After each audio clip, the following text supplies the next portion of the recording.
తిరుపతి శ్రీవారి లడ్డులో కల్తీ నెయ్యిపై మంత్రి నారా లోకేష్ స్పందించారు. వైసీపీ హయాంలో టీడీలో జరిగిన అవినీతిపై తమ స్పష్టమైన ఆరోపణలు చేశామన్నారు. వైసీపీ ప్రభుత్వంలో భక్తులను దేవుడికి దూరం చేసి అన్నదానం లడ్డులో నాణ్యతను తగ్గించారని లోకేష్ మండిపడ్డారు.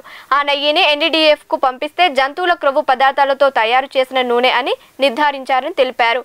కల్తీ నెయ్యికి కారణమైన ఏ ఒక్కరిని వదిలిపెట్టమని స్పష్టం చేశారు. దమ్ముంటే వైవి సుబ్బారెడ్డి తిరుపతికి వచ్చి ప్రమాణం చేయాలని లోకేష్ సవాల్ విసిరారు. ఎన్డీఏ ప్రభుత్వం ఏర్పడిన వెంటనే కొత్త ఈఓని నియమించి ఈఓ గారికి అన్ని పవర్స్ ఇచ్చి మొత్తం ప్రక్షాళన చేయండి వ్యవస్థల్ని. గతంలో జరిగిన పొరపాట్లు జరగకూడదు. నెయ్యి టెస్ట్ చేయండి, బియ్యం టెస్ట్ చేయండి, కూరగాయలన్నీ టెస్ట్ చేయండి. నాణ్యత నెయ్యిని ప్రత్యేకంగా ఎన్డీడీబీ ల్యాబ్ పంపిస్తాం. ఈరోజు ఆధారాలు బయట పెట్టాం.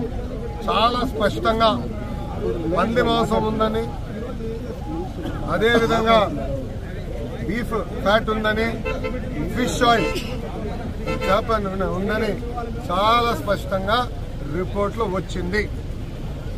చంద్రబాబు నాయుడు గారు ఏమైనా మాట చెప్తే ఆధారాలతో చెప్తారు. అందుకే నేను చెప్పారు. ఈరోజు ఆధారాలు మేము బయట పెట్టాం. ఇదే చాలు. జగన్మోహన్ రెడ్డి గారు లాంటి ముఖ్యమంత్రిని ఏనాడు మనం చూడలేదు.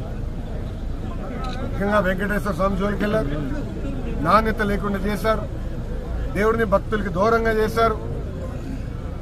ఒక మాట చెప్పాలంటే టీటీడీ కేవలం ఆనాడు ధనవంతులకి, ఇంకో పక్కన వాళ్ళ మిత్రులకి, శ్రేయోభిలాషుల కోసమే మెయింటైన్ చేశారు తప్ప సామాన్యులకి దూరం చేశారు.